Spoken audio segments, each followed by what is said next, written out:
Welcome to Black Angus Reviews. Needing something new and fresh, and still stuck in a viewer's rut after finishing The Boys, I've started watching Amazon Prime's Jack Ryan. While it stars one of my favorite actors, Jim from The Office, John Krasinski, something kept me from giving it a chance.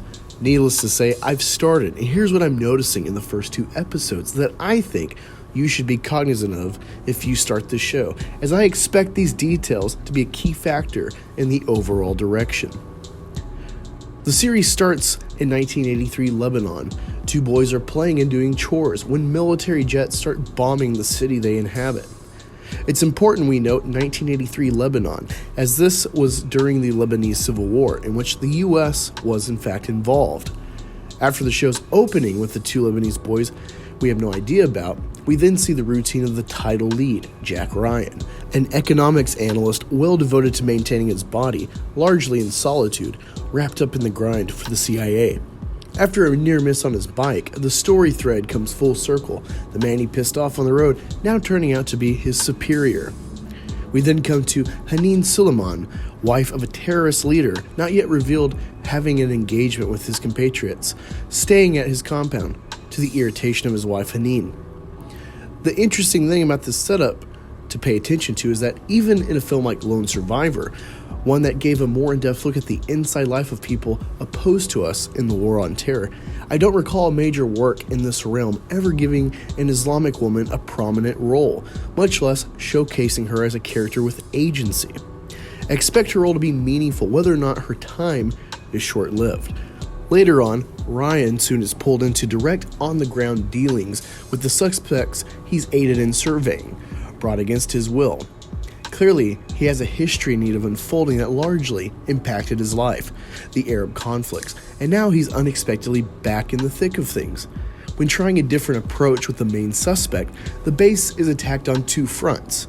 The first, a direct suicide assault on the main gate, and an insurgent having faked being a dead body taken into the base earlier. Once the insurgent frees the main suspect in question, they ride off, the assault a success.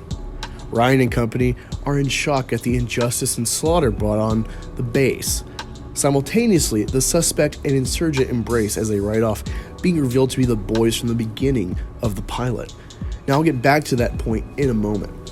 In the second episode, we have more foundational development to this story. The key thing I took away was the scarring of our main antagonist, the now freed Suleiman. It paralleled with Ryan's back injuries and apparent trauma from war, and the emotional investment they both have in this ideological conflict. Simultaneously, you have Suleiman's marriage fracturing, while Ryan is building a budding relationship with Dr. Kathy Muller. If I had to focus on one element to address and why I think the show will be great going forward, it's in the fact that about 1/3 or more of screen time goes to the antagonist and his brother. With the Arabic conflicts, we're in a war state that's cloudier and gray than any other example in the real world that comes to mind. Only Clint Eastwood has made something comparable that I can recall in Flags of Our Fathers and Letters from Iwo Jima, parallel stories told from both sides of the Iwo Jima conflict in the Pacific. While Ryan, the supposed hero, has his trauma revealed in an understandable way first, the creator ends with the brother reveal, showing that his show will not be cut and dry, good and evil. When you deploy to this part of the world and pay attention, you see that there are people like you and me, with a very different but valid perception of the world and the West's dealings on their own soil.